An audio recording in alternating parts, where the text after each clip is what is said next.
they say is solidarity with Palestinians in Gaza.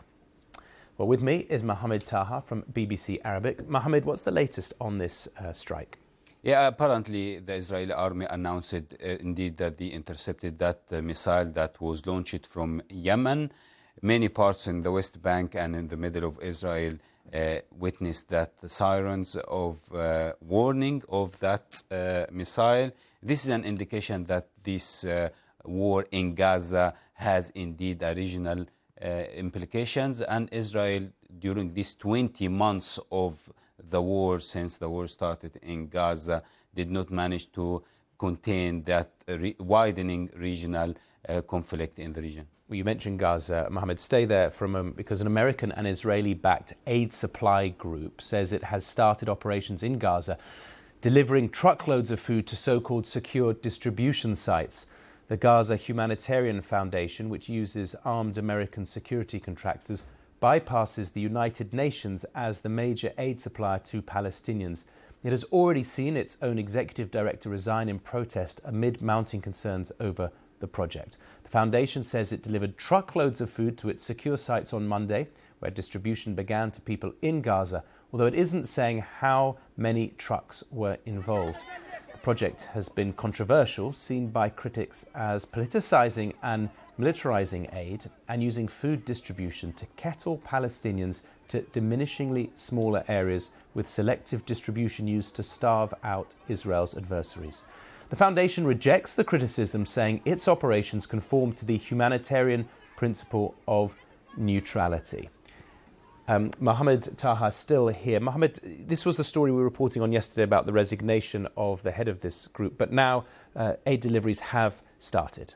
Yes, it's a very controversial plan that this independent or different entity started circulating the aid in Gaza. It is not the United Nations.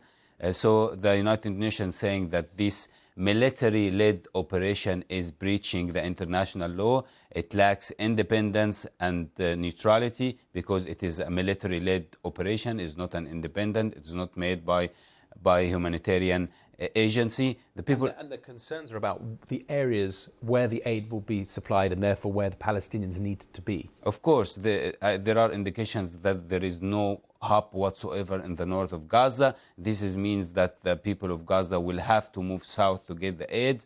This is an indication that the Israeli army is very keen to evacuate the northern Gaza, as we heard previously from what's so-called the general plan of evacuating northern Gaza and make it a military area only.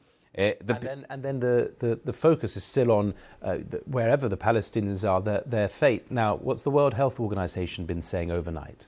Of course, the World Health Organization is warning that there are 14,000 children are facing the risk of death from malnutrition in the coming days and weeks, and unless 400... It's almost impossible to imagine that, It is very 14,000 over the coming days and weeks. We saw yesterday's Fergal Keen's report on that girl that facing malnutrition, but it is happening because Israel blocked the aid for Gaza for several weeks, and that required at the moment at least 400 trucks to enter Gaza a day, and this is from logistic and search operation that might not happen anytime soon. Okay, Mohamed, well, you're going to keep across that story. We'll see you soon, but thank you for the update for now. Mohamed Taha there from BBC Arabic. Around the world and across the UK, this is BBC News.